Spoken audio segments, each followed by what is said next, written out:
नमस्कार दोस्तों। तो हम लोग इस वीडियो में बात करने वाले हैं फ्लैट्स के बारे में कि किन सिचुएशंस में एक फ़्लैट को ख़रीदना बहुत ही बेनिफिशियल डिसीजन हो सकता है। और हम यहाँ पे फाइनेंशियल पॉइंट ऑफ व्यू से बात करेंगे पूरी तरह लॉजिकली, ठीक है।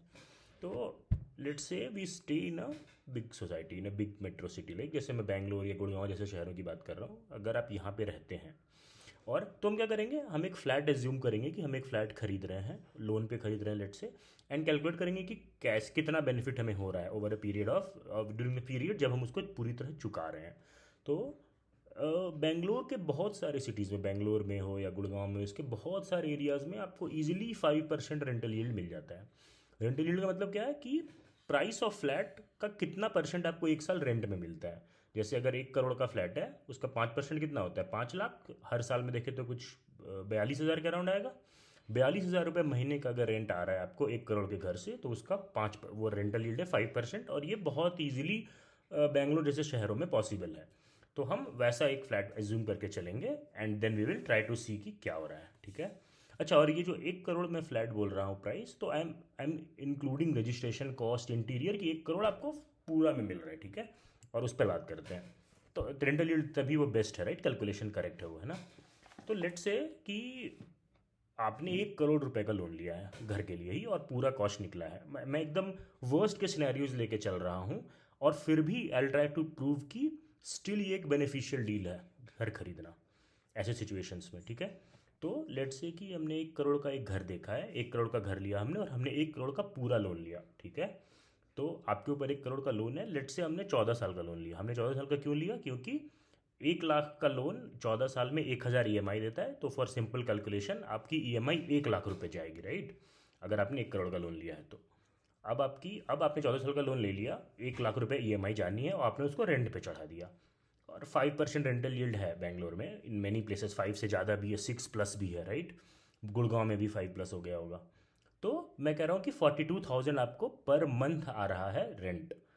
इसका मतलब है कि 1 लाख EMI आपकी, 42 आपको EMI से निकल गया, आपको बचा कितना, 58,000 रुपीज़। तो 58,000 रुपीज़ आप पर मंथ अपनी जेब से डाल रहे हो EMI का। डन। और लेट से 5 साल तक रेंट कांस्टेंट रहता है, ऑल्दो रेंट तो बढ़ रहा होगा, बट 5 साल तक रेंट कांस्टेंट होता है। 5 साल के बाद आप मान सकते हो 42 से 52 हो गया, जो कि फेयर एनफ डील है, राइट, क्योंकि मैं 5 साल तक बढ़ा भी नहीं रहा। 5 साल के बाद क्या होगा, रेंट आपका हो गया है 52 आ रहा है आपको, तो आपको अपनी जेब से कितना डालना पड़ रहा है, 48,000, ठीक है। तो फर्स्ट 5 ईयर्स तक आप डाल रहे हो 58,000 रुपीज़, नेक्स्ट 5 ईयर्स तक आप डाल रहे हो 45,000 रुपीज़। 10 साल निकल के 10 साल के बाद 52 से फिर बढ़ेगा, 10 साल में 65 हो जाएगा, 13,000 तो बढ़ ही जाएगा, अराउंड लेस देन 30% बढ़ाया है मैंने पिछले अगले 5 साल में, राइट। तो उतना बढ़ रहा है क्योंकि इन्फ्लेशन आप देख रहे हो कितना है। तो लेट से 10 साल के बाद अब आपका रेंट हो चुका है 65,000 रुपीज़ उस फ्लैट का, ठीक है, जो 42 का था। और 65 हो चुका है, अब आप ये कितने दिन तक देने वाले हो, 4 साल तक चढ़ेगा, राइट। 65,000 आपका रेंट आ रहा है, 1 लाख EMI है, तो 35,000 रुपये आपको भरने हैं अपनी जेब से। तो 35,000 × 4, राइट। आपने अपनी जेब से कितना भरा ये कैलकुलेट करते हैं। पहले 5 साल तक आप भर रहे थे 58,000 रुपीज़ पर मंथ, तो 5 साल में आपने कितना भरा होगा, एक साल में 5,80,000 और 1,16 लगभग 7 लाख। 5 साल में 35 लाख आपने अपनी जेब से भरे पहले 35 साल में। दूसरे साल में कितने भरे आपने, 48,000 पर मंथ भर रहे थे आप 5 साल तक, तो एक साल में आपने भरा 480 और लगभग एक 580। 580 इंटू 5 कितना होता है, 29 लैक्स, राइट। 29 लैक्स आपने अगले 5 साल में भरे। उसके अगले 4 साल में आपने कितना भरा, 35,000 रुपये पर मंथ भर रहे थे आप, 65,000 क्योंकि रेंट हो चुका था। 35,000 4 साल में, एक साल में कितना हो गया, 3,50,000 और 4,20,000 इंटू 4, 17 लाख रुपए, राइट। तो आपने EMI कितना भरा अपनी जेब से, पहले 5 साल में 35 लाख, अगले 5 साल में 29, उसके अगले 5 साल में 17 लाख। कितना होता है ये, 35 + 29 + 17, 64 + 17, 70, कितना होता है ये, 64 + 17, राइट। 74, 84 -3, 81 लैक्स। अब इसका मतलब क्या हुआ, आपने 1 करोड़ का घर खरीदा over a period of 14 years, 14 साल के बाद। 14 साल में आपने उसका केवल 81 लाख रुपए भरा। अब आप ये सोचिए, और आपकी मालकियत उस घर की उसी दिन हो गई थी जिस दिन आपने वो खरीदा था, राइट। आप रेंट उसका आप खा रहे थे। अच्छा, और मेंटेनेंस का जो कॉस्ट है वो बहुत कम है, राइट। और बेंगलोर जैसे शहर में आप देखोगे तो वो आप रेंटर से ही काटते हो, राइट। तो वो कॉस्ट आप हटा सकते हो कि पर मंथ मुझे कुछ मेंटेनेंस लग रहा है, मतलब मेंटेनेंस इन द सेंस कि पेंटिंग वेंटिंग उसका प्राइस तो टेनेंट ही पे करता है, तो इट इज़ वेरी मार्जिनल। आप एक आध लाख जोड़ लो, 82 81 था, 82 कर लो उसको। तो इवेंचुअली इफेक्टिवली क्या है ये कि 1 करोड़ का घर आप जिसकी मालकियत आपको आज मिली है, उसका पैसा देने के लिए आपके पास 14 साल हैं, और फिर भी आपको 82 लाख ही देना पड़ रहा है। It is a good deal it. और आपको, और ये हो रहा है एक हाई इन्फ्लेशनरी इन्वायरमेंट में।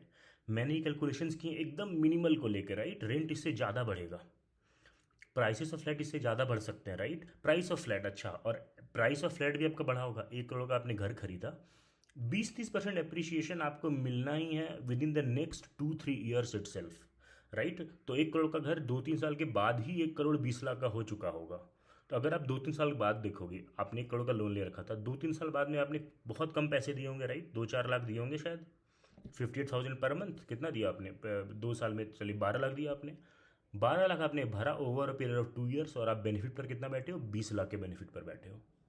It is a good deal, no doubt about it, right.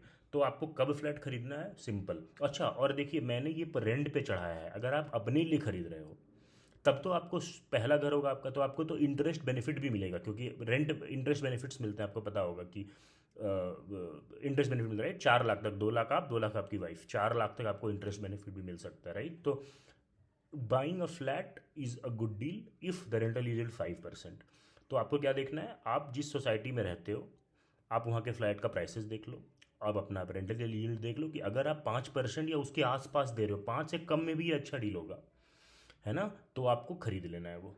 और देखिए होम लोन ही एक ऐसा चीज़ है जिसमें गवर्नमेंट आपको 20-20 साल का लोन दे रही है, बैंक्स, राइट। 20 इतना लंबा लोन इस रेट ऑफ इंटरेस्ट पे 8.5% पे इंडस्ट्रियलिस्ट को भी अवेलेबल नहीं है।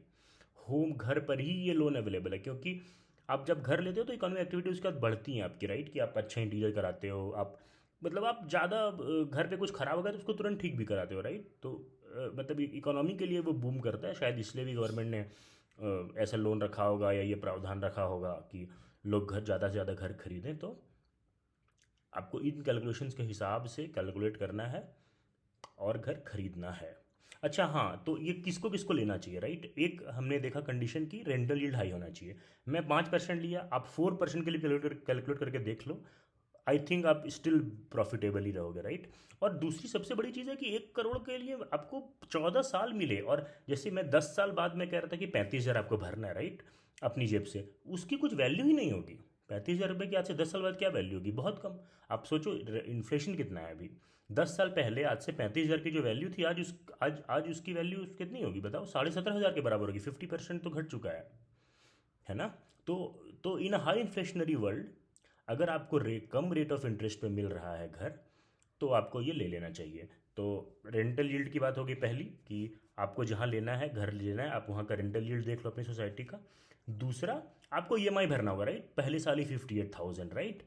तो आपको ये देखना है कि आप ये आराम से अफोर्ड कर सकते हो, राइट। तो इसलिए अगर आप कॉरपोरेट सेक्टर में जॉब करते हो, आपको 2-2.5 लाख रुपए कम फैमिली इनकम है, तो I think you can afford something like this, right. तो आप वो देख लेना कि ईएमआई से आप कंफर्टेबल हो या नहीं।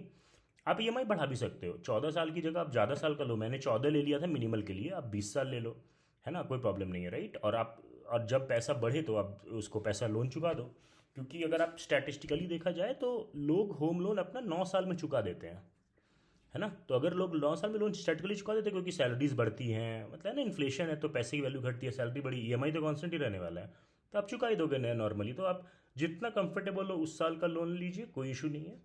आप अगर आपका अपना घर नहीं है और आप ऐसे ब्रैकेट में फॉलो करते हो कि रेंटल यील्ड में हाई वाले इन्वायरमेंट में रहना, तो आप घर खरीद लो, सही रेट ढूंढ कर खरीदो, है ना। अगर ज़रूरत पड़े तो आप रीसेल खरीदो, वरना फिर, है ना, बिल्डर का भी पैसा देते हो आप मतलब आप एक्विजिशन जब तक होता है तब तक पैसा देते हो, ईएमआई भी भरते हो, रेंट भी भरते हो, तो आप रीसेल खरीद सकते हो। बट इन चीज़ों का ध्यान रखना है, ईएमआई में आप कंफर्टेबल रहना है तो भर सकते हैं। अच्छा, और दूसरा चीज़, अगर कोई ये बोले कि भाई 58,000 रुपीज़ 5 साल, और 48 5 साल, और फिर 35 4 साल मैं स्टॉक्स में डालूँ, तो आप डाल सकते हो, बेनिफिट डेफिनेटली आप डाल सकते हो। आप कैलकुलेट करके देख लो कि कितना पैसा बन रहा है, इससे तो मेरे ख्याल से कम बनेगा। और दूसरा, अब देखो तो एल बढ़ता ही जा रहा है, राइट। एल मतलब long term capital gains tax, right. जैसे 2017 तक में ये जीरो था, 2018 में ये इंट्रोड्यूस हुआ था। तो अगर आप स्टॉक कम से कम 1 साल होल्ड करते हो फिर आप बेचते हो तो उसमें एल लगता है, राइट। अभी वो 12.5% है। आई एम डैम श्योर कि 10-15 साल तक वो 30% ही हो चुका होगा स्लैब हमारा, है ना। तो उसमें भी आपको बेनिफिट नहीं होने वाला है, राइट। आप और अब जब घर ले लेते हो तो फिर आपको उसके बाद रेंट आना शुरू हो गया। तो आप अगर रिटायरमेंट प्लानिंग भी कर रहे हो तो उस हिसाब से भी ये घर खरीदना आपके लिए बहुत बेनिफिशियल होगा, क्योंकि 14 साल के बाद हमने देखा 65,000 रेंट हो गए थे 10 साल बाद। 14 साल के बाद चलो 70 भी मान के चलो, तो 70,000 रुपये आपको हर महीने आने ही आने हैं, है ना। आप अपने बच्चे के लिए भी कुछ छोड़ कर जाओगे, और आप एक एसेट ओन कर रहे हो in in in in which is an inflation proof, right. इन आपके पास पैसे हैं वो इन्फ्लेशन प्रूफ नहीं है। आपने एफडी में अगर रखा तो वो इन्फ्लेशन प्रूफ नहीं है, राइट, क्योंकि इन्फ्लेशन अगर ज़्यादा बढ़ा एफडी तो 6-7% पर ही दे रही है, उस पर भी टैक्स कटेगा। लेकिन ये इन्फ्लेशन प्रूफ है। Rent is something that inflation proof, right. तो it is good to own a flat in certain situations. और आई होप आपको कैलकुलेशन समझ में आ गया होगा। अगर कोई डाउट हो तो आप मैसेज करें, और भी कुछ इससे रिलेटेड पूछना हो या आपको कंटेंट कैसा लगे इसके बारे में मैसेज करके बताएं। Thank you.